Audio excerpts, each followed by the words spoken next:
feliz sábado nuevamente de mi parte, aunque todos nos hemos deseado el mismo día desde que llegamos a la iglesia. Hermanos, el tema de hoy seguramente no lo habrán escuchado antes y probablemente no lo vuelvan a escuchar con frecuencia. Sin embargo, es un tema tan importante que la Iglesia Adventista en 1881 creó la primera asociación de libertad religiosa que hubo en el mundo para defender este derecho humano que iba a tardar casi 60 años en que las Naciones Unidas lo habrían de reconocer. 60 años antes la Iglesia Adventista dijo: nosotros tenemos que defender la libertad religiosa. Y no solamente para los adventistas, sino para todos.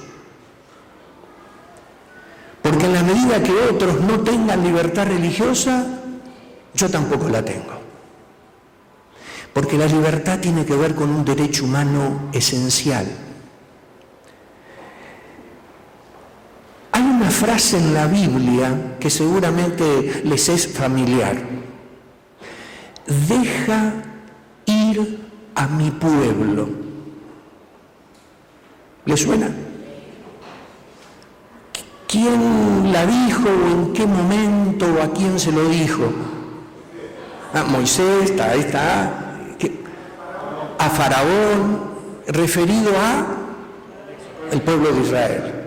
Sí. Y estamos hablando de 3.400 años atrás. No estoy hablando de 1881, ni de 1948. Estoy hablando de un poquito más, ¿no? Y esta frase se ha transformado en una especie de lema, de inspiración. Deja ir a mi pueblo. Es una frase que encierra en sí misma la necesidad de la libertad religiosa. Pero ustedes dirán, ¿por qué el pastor habla de un tema que nosotros acá en Argentina no tenemos libertad? Si tienen paciencia, en unos minutos van a ver cómo se puede perder la libertad en 45 días en Argentina. Pero antes de llegar a ese punto, deja ir a mi pueblo, sigue estando como un semáforo titilante en amarillo, diciendo: cuiden la libertad, porque sin libertad no hay adoración y culto pleno. Podrá ser relativo, circunstancial, pero total, no lo hay.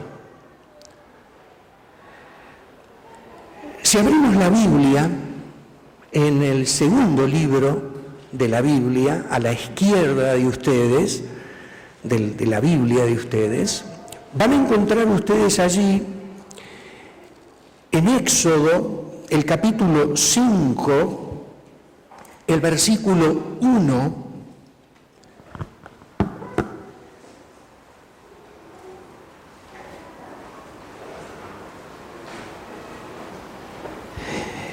esta frase que voy a leer.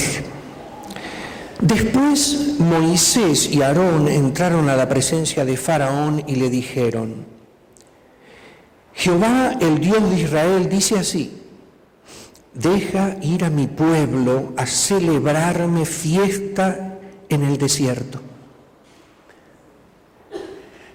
Pero no solamente habría de ser pronunciada esta frase, lema del cristiano, del creyente en Dios respecto a la libertad, sino que ya se le había dicho al faraón en el capítulo 4, versículo 23, esta necesidad de un derecho humano básico.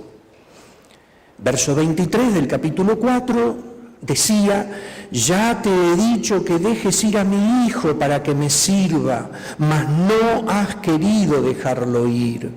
He aquí yo voy a matar a tu hijo, tu primogénito. Frases durísimas de parte de Dios. No es, el capítulo 5, versículo 1, no es la primera vez que te lo digo. Es un Dios que apela, que influencia. Hasta podríamos llegar a pensar que entre el versículo 23, donde decía: yo ya te lo había dicho, y Moisés y Aarón diciéndole a ese faraón: deja ir a mi pueblo, han podido pasar 40 años. Es decir, muchas veces pensamos que Dios es un Dios que castiga inmediatamente, que sanciona, y Dios se toma sus tiempos, sus décadas. Pero muestra que el principio de la libertad estaba implícito y era algo con lo que no se podía negociar indefinidamente. Hermanos, hace unos años atrás, en esta época, en estas décadas que vivimos, Egipto, un país de Medio Oriente, en límite entre Occidente y Oriente, había llegado la Navidad, las religiones cristianas festejaban la Navidad, y en la catedral copta cristiana de Alejandría, los miembros de la iglesia habían celebrado un culto de recepción, de preparación para la Navidad, y cuando salían hacia la vereda, un coche bombas los destrozó, sembrando piernas y brazos por las paredes, los canteros y el frente de aquella hermosa iglesia catedral cristiana de Alejandría. 21 cuerpos hechos picadillo, que había que juntarlos con una palita, mientras que 100 más de nuestros hermanos cristianos eran llevados raudamente con las ambulancias a los hospitales para ver de salvarles la vida. No estoy hablando del siglo pasado, no estoy hablando de la Edad Media, estoy hablando de hace unos años atrás. ¿Por qué debemos defender la libertad religiosa? Hermanos, nosotros como iglesia nos dimos cuenta de la importancia de este principio a fines del siglo XIX. Pero tardarían las Naciones Unidas, y después de 2 grandes guerras mundiales, de decir: tenemos que fijar pautas mínimas de convivencia. Y entonces se lanzó la Declaración Universal de Derechos Humanos, aquel día 10 de diciembre de 1948, donde las Naciones Unidas se pusieron de acuerdo en una cantidad de artículos que no llegaban a 50, y a través de los cuales fijar esas pautas de convivencia, destacando el artículo 18, la libertad de pensamiento, de conciencia y de religión.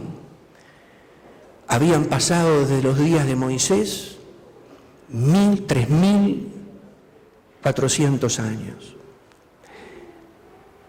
Pero no solamente las Naciones Unidas decretaron esto, que es una declaración universal, sino que en el artículo 24 de esta misma declaración dijeron: y hay un derecho básico al descanso semanal.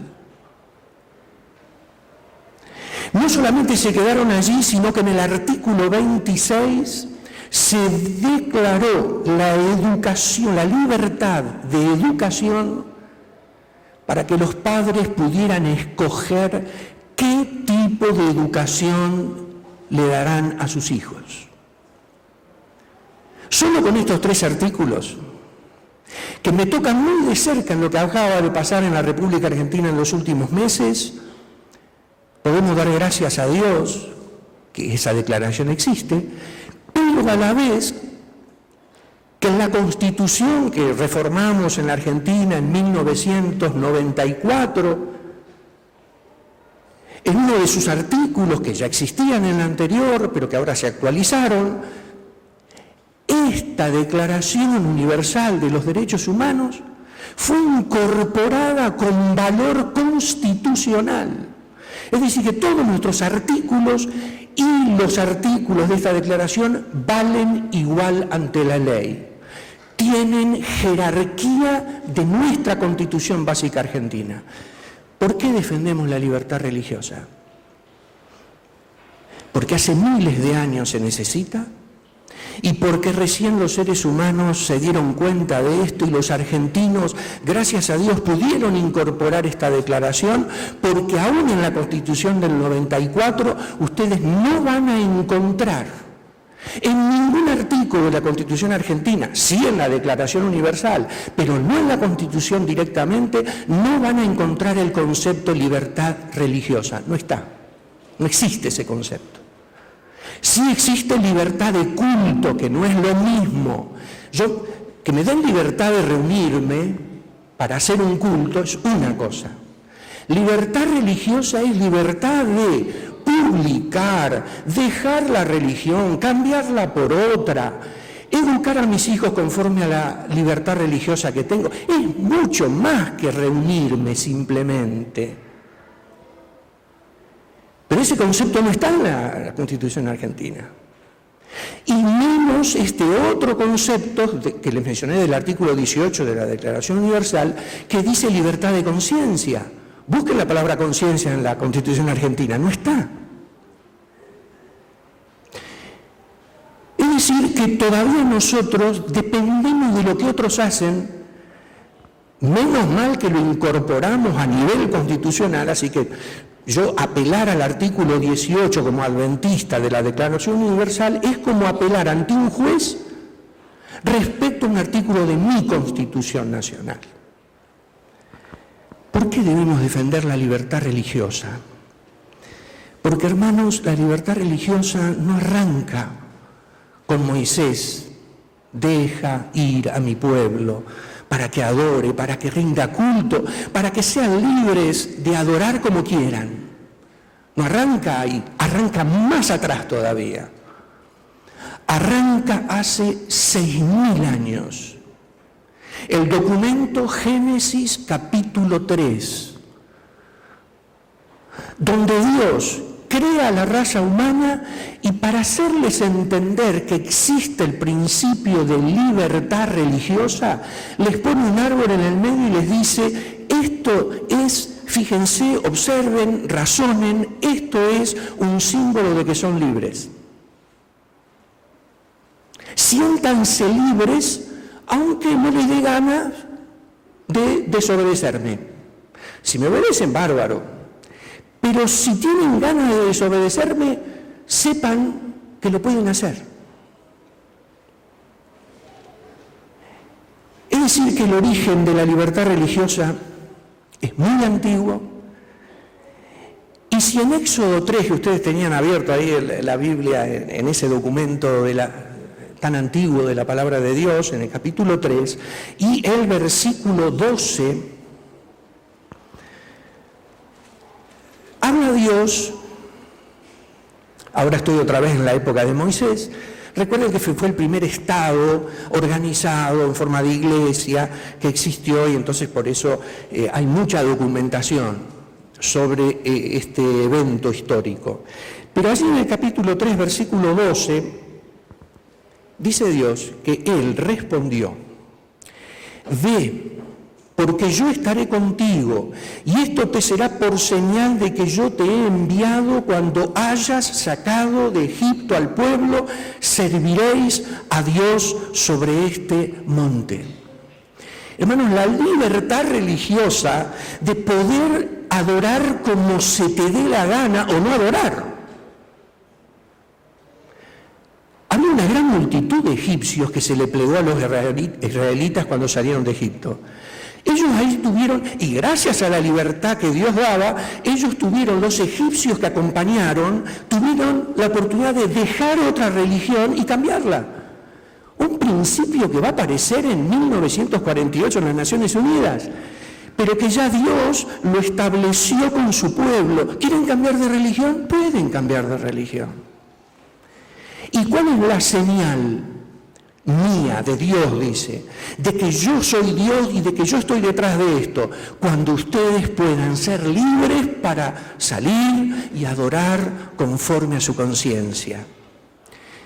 Es decir, que la libertad religiosa es una señal divina de la esencia misma de Dios. Tal es importante esto. Ahora salten en la historia a la época de Jesús. Jesús revoluciona todo. Cuando vos tenés un Estado que se enquista en sí mismo, que depende de sus leyes en vez del espíritu de las cosas, llega un punto en que te explota un país, se degrada un país. Lo que le pasó a los judíos antes de Jesús. Y hubo que hacer un nuevo pacto. Y viene Cristo y nuevo, ¿no? Y revoluciona las cosas. Y en este punto, yo quisiera recordar esas palabras famosas de Jesús. Se encuentran en San Lucas, capítulo 4, donde Jesucristo va a decir algo que va a costar aceptar.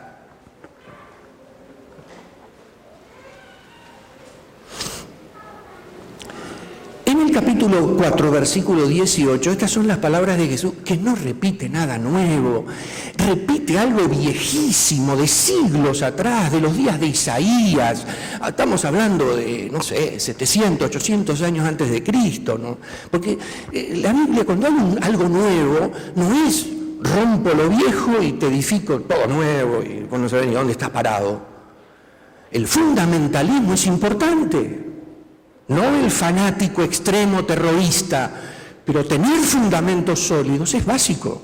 Y Jesucristo dice, mire, yo les voy a presentar esto, y toda la gente mirando decía, me suena nuevo esto, qué distinto que suena. Y era más viejo que la escarapela.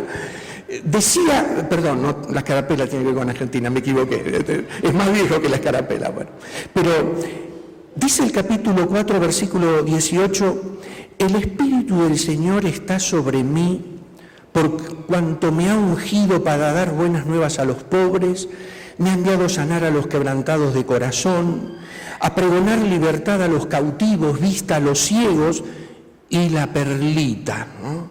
Y libertad a los oprimidos, y predicar el año agradable del Señor. Esto era lo agradable para Dios. Este es el camino de la vida, la libertad.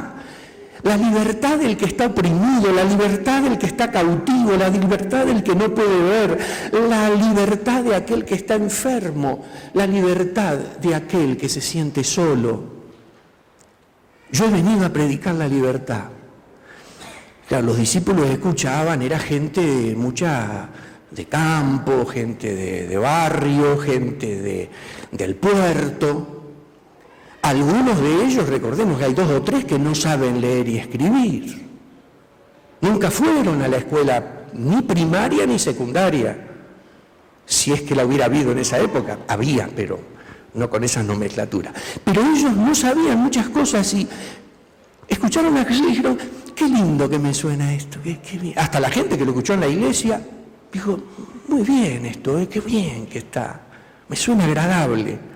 Pero hermanos, la realidad era otra. Si ustedes van a Mateo capítulo 5, estamos para atrás, allí es a la izquierda, de donde estaban recién. Mateo es un libro que está hacia la izquierda de Lucas, a unas 30, 40 páginas más o menos. Lo digo por los amigos que por ahí nos acompañan. Y ustedes se van a encontrar con el comienzo de uno de los grandes sermones de Jesús, donde arranca con bienaventurados los, y estoy leyendo el versículo 1 en adelante del capítulo 5, bienaventurados los pobres, los que lloran, los mansos, los que tienen hambre y sed de justicia, los misericordiosos, los de limpio corazón, los pacificadores. Y observen este versículo 10, ¿no?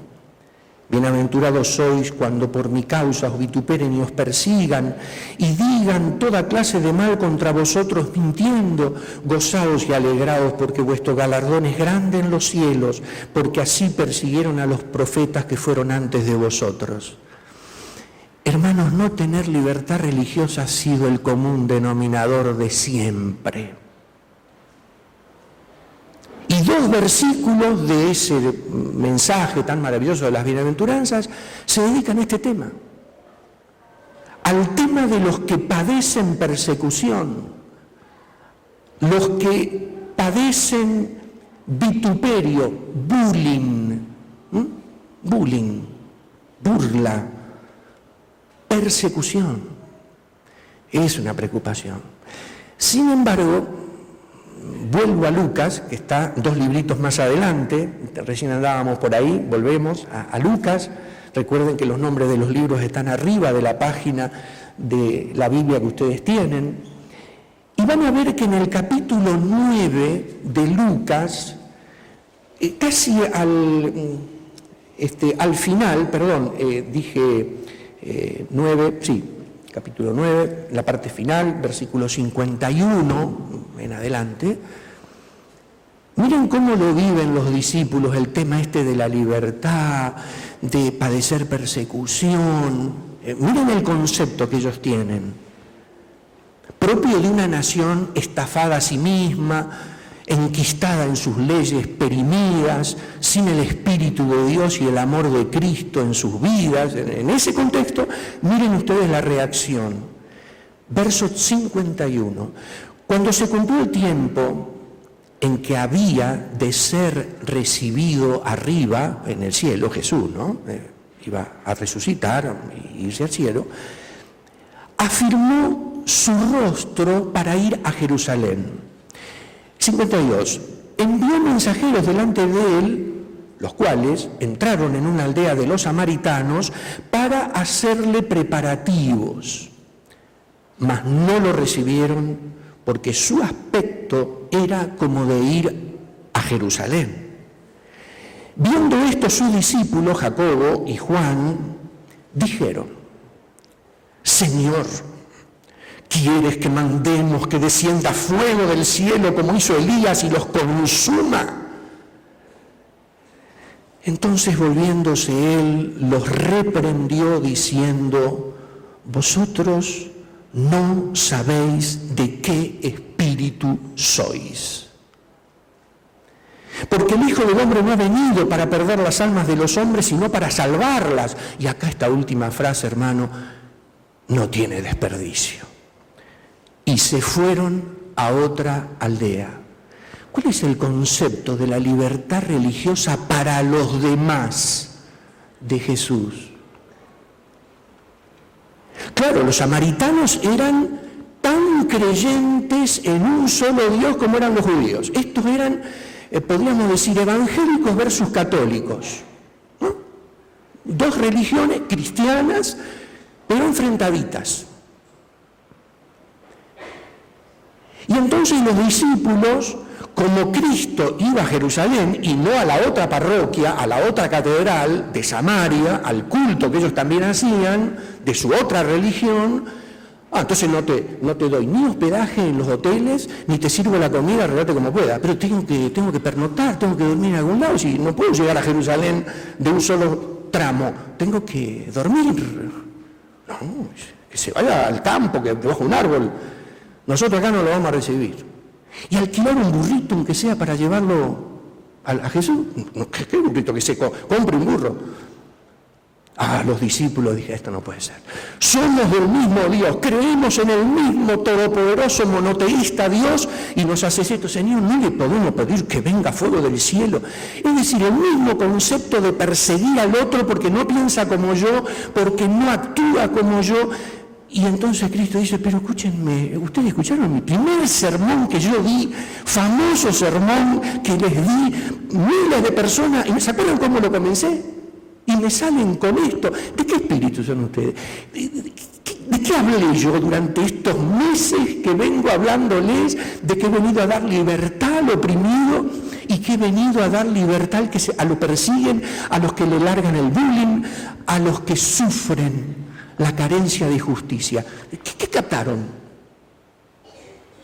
Y pues no solamente dijo, eso es teoría, con lo que vos decís son bla bla, ¿no? Muy importante lo que dijo eso, pero después hizo las cosas que debía hacer. Tomó una acción, se fue a otro lado. Si acá no me quieren, me voy. No imponerte como algunas religiones hicieron en estos últimos meses en la República Argentina, que decían, aborto no para nadie. Por ley te impongo la obligación de no abortar. La Iglesia Adventista siempre tuvo una posición. Estamos a favor de la vida prenatal, total y absoluta. Matar un embarazo, un feto, es matar. Esa es la posición de la Iglesia Adventista. Siempre lo fue, ¿eh? Hay un documento de 1992 que lo dice por escrito y que está publicado en las redes, en las páginas web. Pero ¿cuál fue el problema? Que algunas religiones dijeron, vamos a usar la ley para imponerle al otro la forma de pensar mía. Hermanos, si no, yo creo que matar un feto es asesinato, lo mantengo, lo digo y lo sostengo, pero no te lo impongo como una ley. Vos tendrás que dar cuenta algún día ante Dios, el día del juicio final, si vos lo hiciste tendrás que dar cuenta, pero yo no te lo impongo. Como Cristo me voy a otro lado, me rechazan acá, no te lo impongo.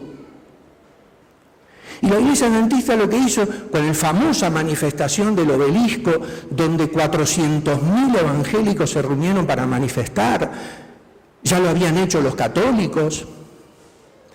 Allí estaba presente ese espíritu, el espíritu de utilizar una ley del Estado para imponerle al otro mi forma de pensar religiosa. Y la Iglesia Adventista dijo, nosotros no vamos a ir a esa manifestación.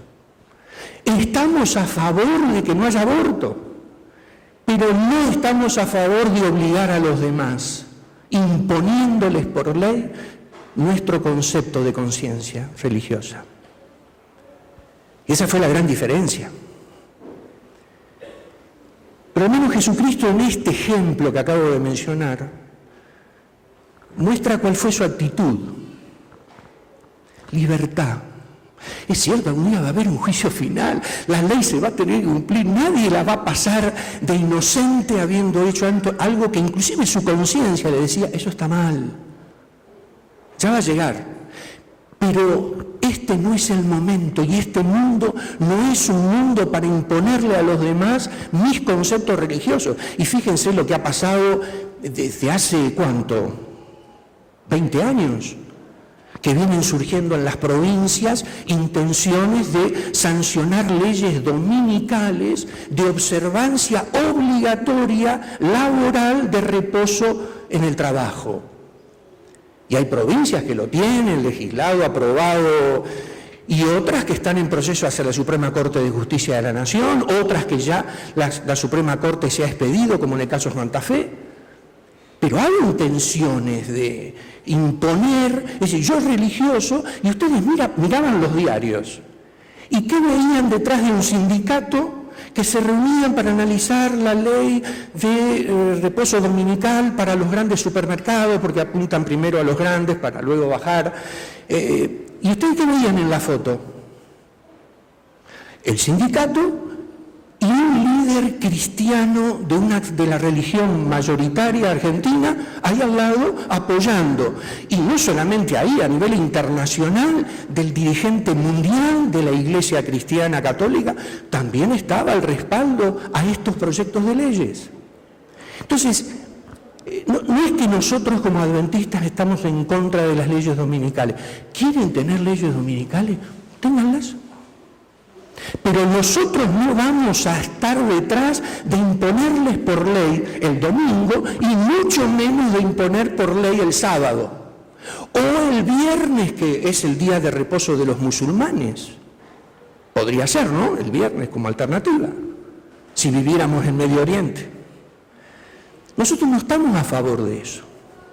Lo que decimos, ustedes quieren tener leyes dominicales, miren, sepan que no es la manera, no es la forma, Cristo no hubiera hecho eso y lo documentamos, pero paralelamente decimos, respeten nuestro sábado.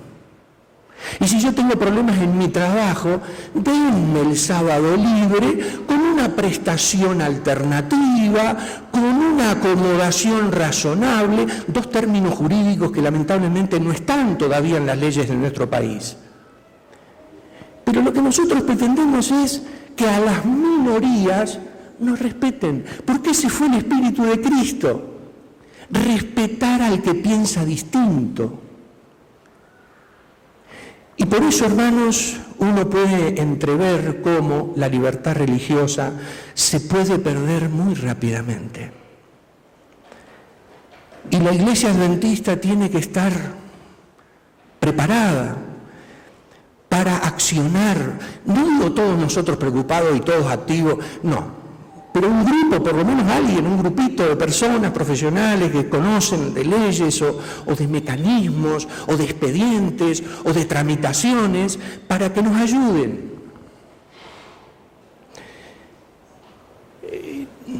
No sé si ustedes estaban tan al tanto, pero de paso le quiero pedir a la operadora de video que está ya en el cuartito, alcanzo a ver que es una dama, le quiero pedir un favor. ¿Podés colocar una página web en un documento de Word en la pantalla? ¿Se puede? Porque quiero mostrarles algo, pero quiero decirles que no importa si no toman apuntes ahora, cuando vuelvan a su casa entran en la web y todo esto que digo lo ven, y con lujo de detalles. Entonces, ¿estás preparada? Te estoy viendo acá por el monitor. Es www.libertadreligiosa.org.ar. Eso nomás te pido que coloques ahí arriba. Porque esa página oficial de la Iglesia Adventista sobre libertad religiosa contiene una revista que acabamos de sacar hace pocos meses, Libertad, pero miren, para todos, dice, ¿no? Para todos. Y en esta revista publicamos unas investigaciones y datos estadísticos sobre libertad religiosa mundial que no son hechos por la Iglesia Adventista, sino por entidades internacionales, el PEV. Y esta revista está por entrar, me parece, en la página, la hermana nos va a poner la página ahí, puede ser, no sé, porque veo, sí, entró. En el menú que está a la izquierda, en azul, si bajás hasta abajo de todo, vas a ver ahí, abajo de todo, la revista esta que acabo de mostrar, que en la página 4 y 5, ¿sí? Ahí la está abriendo y todo. Bueno, servicio de improvisado, pero está saliendo bien. En la página 4 y 5, ustedes van a ver los datos estos estadísticos con respecto, ahí empieza, ¿ves ese mapita que está central un poquito más, levanta un poquito más la página, después vamos a ver otro, un poquito más, ahí, perfecto, ahí está justito encuadrada. Ustedes van a ver, hermanos, que con respecto a la libertad religiosa en el mundo, los gobiernos generan restricciones, y vean la barrita de la derecha de ustedes, esa barrita marrón.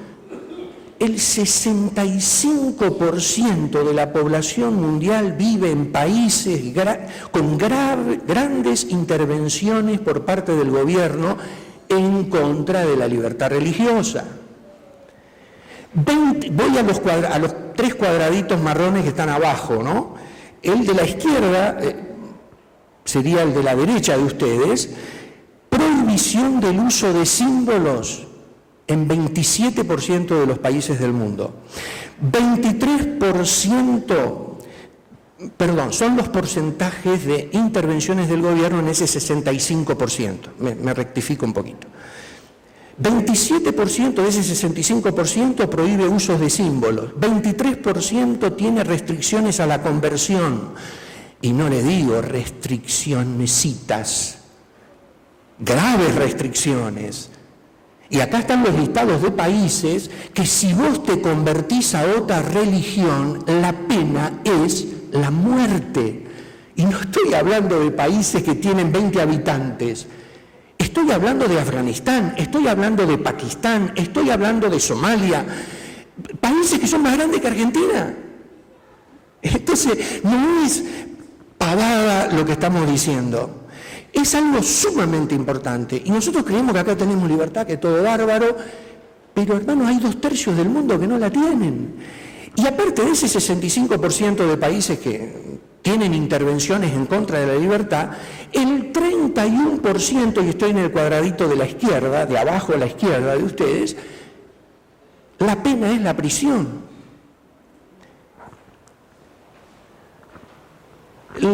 Hay una mujer que ha sido llevada a pena de muerte en Pakistán. Abibi es uno de los nombres, pero me olvidé del otro, que son 2 nombres. Abibi ha sido condenada a la muerte por una católica por manifestar su fe. Y después de 10 años de estar al borde de que la ahorquen, recién ahora le dieron la libertad y está pidiendo desesperadamente poder salir del país para poder ejercer su libertad religiosa. Y hermanos, estamos hablando de países más importantes económicamente que lo que es la Argentina y en mayor cantidad de habitantes.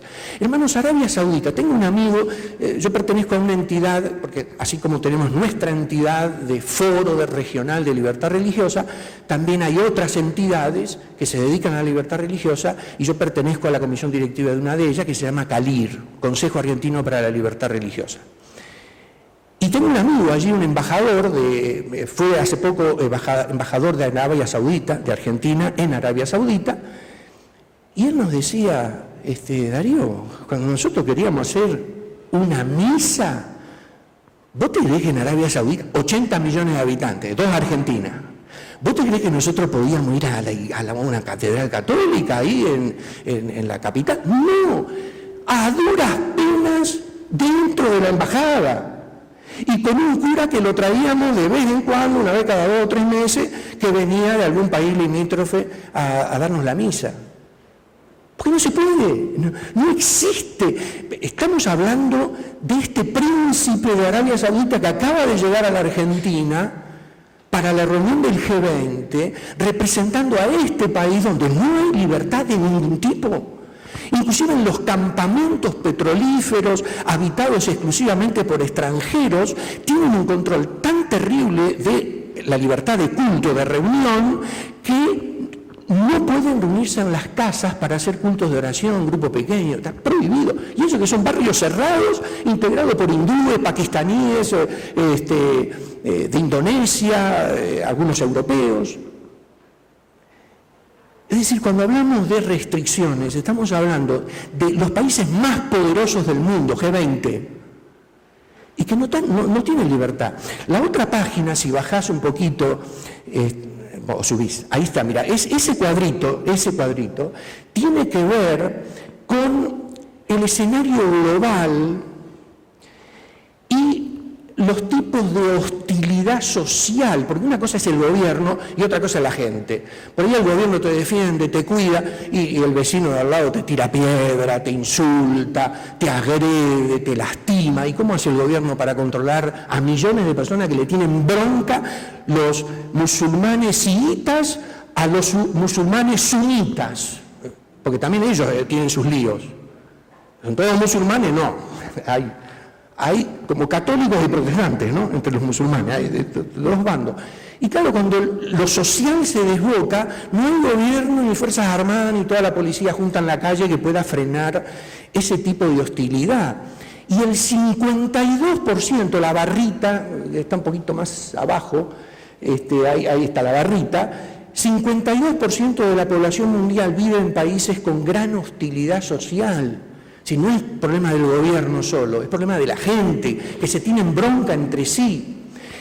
Dentro de esos tipos de hostilidades, el 33%, estoy en los cuadraditos de abajo, arrancando de la derecha de ustedes, la imposición de normas. Es decir, las hostilidades se producen por las normas de convivencia que tiene la gente. El 15% es violencia entre facciones y el 36% están relacionados con terroristas ligados a la religión. Habría mucho más para comentar, pero yo quiero animarlos a que miren esta revista, mírenla, porque son pocas páginas, tenés un pantallazo y sabés de qué estamos hablando. Queridos hermanos, ¿por qué Dios tiene un plan respecto a estos temas? Si yo vuelvo a Éxodo y voy al capítulo 3, allí ustedes van a encontrar el llamamiento de Moisés. Capítulo 3, los primeros 12 versículos, Dios lo llama a Moisés. Después de 40 años de haber dejado la Universidad de Egipto, era un graduado de posgrado de la Universidad de Egipto, pero aparte era un profesional de acabada experiencia militar, porque Moisés era el general en jefe de los ejércitos terrestres de Egipto, no de la marina, que tenía otra fuerza, sino de la fuerza terrestre. O sea, no estamos hablando de un cualquiera, aparte con el apellido del faraón, por lo tanto, heredero de la corona de Faraón en el caso de que murieran los intermedios, los anteriores. Y en este contexto, Dios, después de 40 años de llevarlo a otra escuela, a otra universidad, y educarlo 40 años para complementarlo, ahora con 80 años de educación, Dios lo llama y en el versículo 11, Moisés dice: ¿quién soy yo para que vaya a Faraón y saque de Egipto a los hijos de Israel? Hermano, muchos de ustedes estarán, bueno, este es un sermón, nunca había escuchado este tema, pero ¿y a mí en qué me toca a mí? Moisés reaccionó de la misma manera y dijo: ¿y quién soy yo? Si son, ahora esta reunión que van a hacer esta tarde son todos profesionales, los han invitado, han seleccionado de la ciudad de San Miguel, adventistas, profesionales, pero y yo no soy ni profesional, yo no tengo estudio universitario, yo no soy Moisés. ¿Y qué puedo hacer yo? Hermanos, en esa misma página web que nos habían puesto recién, en el menú de la izquierda, el luz celeste de la izquierda, ustedes van a encontrar una sección que dice trámites. Una sección que dice trámites. Si querés volver, sacar el PDF ese de la revista y volver a la página web, ¿sí? Van a ver ustedes allí una sección de trámites. Y dentro de esa sección del menú a la izquierda de trámites, van a ver sábado académico y sábado laboral. Y eso sí te toca. Porque algún día vas a tener problemas de estudio en sábado. Y hermanos, se viene toda una situación. Ustedes vieron la pérdida de días de clase que hemos tenido este año respecto al año que viene. Todas las provincias tienen cantidad de días de clase mínimos que se deben cumplir. Las huelgas los han hecho imposible. Buenos Aires, la provincia peor de todas. Están de huelga ahora, tuvieron de huelga la semana pasada y creo que ahora el lunes también, los docentes. ¿Y qué está pasando en las provincias? Ya estamos viendo decretos de todo lo que va a pasar en el 2019, respecto a recuperar clases en sábado. Pero no solamente por el alumnado. Yo estuve viendo recién, la semana pasada, que me mandaron de Mendoza, del Forlir de Mendoza, el decreto del Ministerio de Educación, donde vos ves el consejo escolar en sábado, clases de recuperación en sábado y libre los domingos, pero explícitamente puesto con sello del Ministerio y firma del ministro. ¿Y qué vamos a hacer nosotros? No te va a tocar, vos vas a poder decir: ¿y yo qué soy para sacar a los estudiantes? O yo mismo, ¿qué puedo hacer si yo estoy en el problema? ¿Qué tengo que hacer? Bueno, en la página web Cualquiera de ustedes puede entrar a nuestra página oficial, ir a la zona trámites, hacer clic en trámites si es académico o educativo, y ahí usted puede ver que hay 6 pasos. Es cierto que el último paso termina en el INADI, denunciando ante el INADI nuestra discriminación. Y hay un 7º también, que es amparo, pero que no lo aconsejamos mucho, pero que también es posible. Pero es bueno dar los pasos y hacerlos bien, con nota, copia, firma de que lo recibió, porque cuando voy al INADI tengo que llevar papeles. Acá me dijeron que no, acá me dijeron que no. Por favor, los abogados del INADI. Y acá hay una oficina del INADI en San Miguel de Tucumán excelente, con muy buenos profesionales. No están solamente para defender a la ideología de género, también están para defendernos a nosotros. Entonces, cuando vos vas a un problema de trabajo, ¿cuántos de ustedes han tenido problemas los sábados con el trabajo? Que te dijeron, vos tenés que venir, porque vos tenés que trabajar. Y nosotros no tenemos un decreto del Ministerio de Educación como lo tenemos en el área académica, no lo tengo en el área laboral. Y te pueden echar sin decir mu y sin indemnización, por no presentarte a trabajar en sábado. Pero hay alternativas, sí las hay. Y tengo que entrar entonces a trámites, sábado laboral, y ver, porque hay fallos judiciales. Tenemos fallos de la Suprema Corte de Justicias provinciales. El más famoso y más importante es el de la provincia de Buenos Aires, con respecto a una hermana empleada de una asociación bancaria adventista, que la Suprema Corte de Justicia de Buenos Aires falló a su favor. Pero lo importante son los considerando por unanimidad. Los considerando de los jueces, lo que los jueces escriben en el fallo. Eso es lo más jugoso. Tenemos eso, hagámoslo valer, utilicémoslo, aunque sea apelando, pidiendo, rogando, aunque no tengamos que recurrir siempre a un abogado que nos patrocine. Pero entonces Dios dice, te llamo para que des libertad. Y vos decís, ¿quién soy yo para dar libertad? Dios nos elige, hermanos, y Dios nos llama para hacer algo. Yo quiero terminar mis palabras con un llamado final, porque, hermanos, el tema de la educación religiosa, integral e ideología de género es un tema que se viene a nivel nacional o provincial, nos guste o no nos guste. ¿Qué le van a seguir enseñando a nuestros hijos en el aula oficial, en el aula del gobierno, en la educación oficial? ¿Qué le van a enseñar a nuestros hijos? Quizás muchos de ustedes no han visto los manuales que las provincias están preparando para enseñar educación sexual integral e ideología de género. Pero, hermanos, algunos dibujitos de una nenita desnudita, un dibujo, no foto, dibujo de una nenita desnudita y de otra nenita desnudita, pero en una hay pene y en la otra no hay vagina, son los manuales que están mirando nuestros chicos de preescolar. Fui un poco al origen de la educación, ¿no? Al jardín de infantes, al preescolar. Y un varoncito desnudito con otro varoncito desnudito, pero el varoncito, claro, tiene pene y en el otro no. Y después todas las explicaciones de lo que son diferentes familias alternativas. Y que no te lo presentan como dato cultural, que sería correcto decir, miren, hay este tipo de parejas, hay este tipo de realidad, y yo se lo doy como un conocimiento cultural. No, no te lo dan así. Te dicen, este es el ideal. Chiquitos, ustedes tienen que toquetearse el cuerpo. Tienen 6 años, tóquense. ¿Te sentís bien? ¿Es lindo tocarse? ¿Sí? Bueno, sigan, tóquense.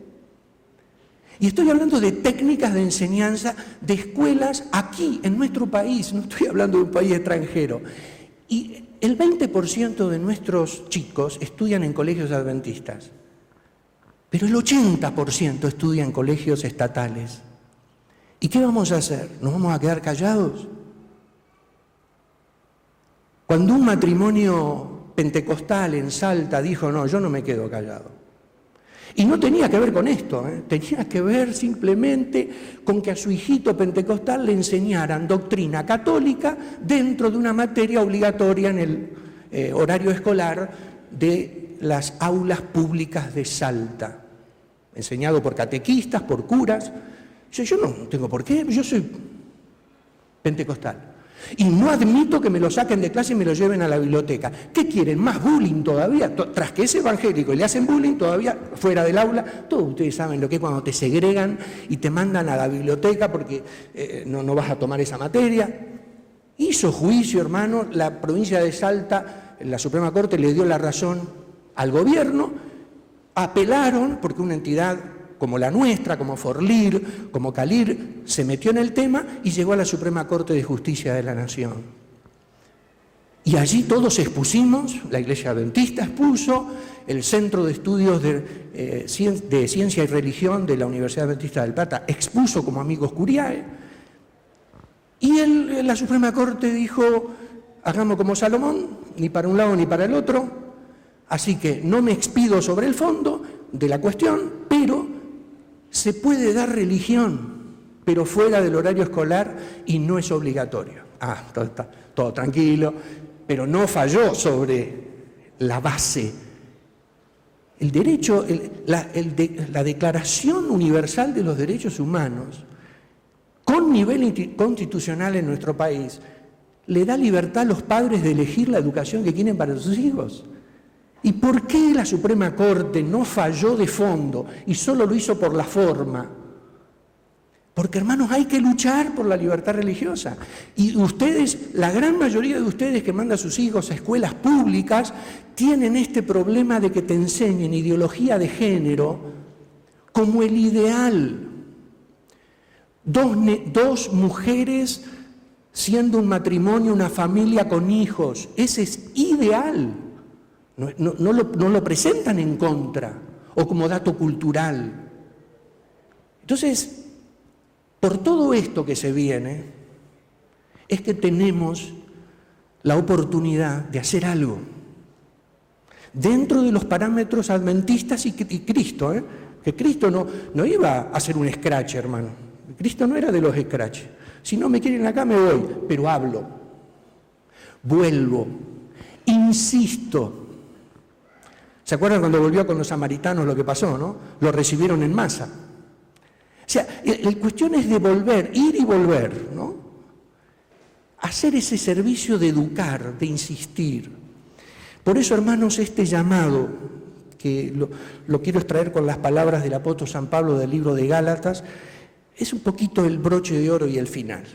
Un llamado de Dios a cada uno de ustedes, para que oren por nuestra iglesia, para que oren por el Forlir que va a tener San Miguel de Tucumán de parte de los adventistas, Foro Regional de Libertad Religiosa, que está abierto para todas las religiones también, No es, lo fundamos los adventistas, pero está abierto. Para todo aquel que quiera defender esto, es bienvenido al Forlir.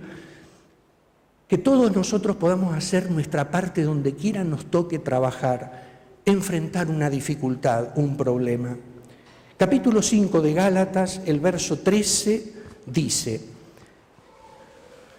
porque vosotros, hermanos, a libertad fuisteis llamados, solamente que no uséis la libertad como ocasión para la carne, sino servíos por amor los unos a los otros.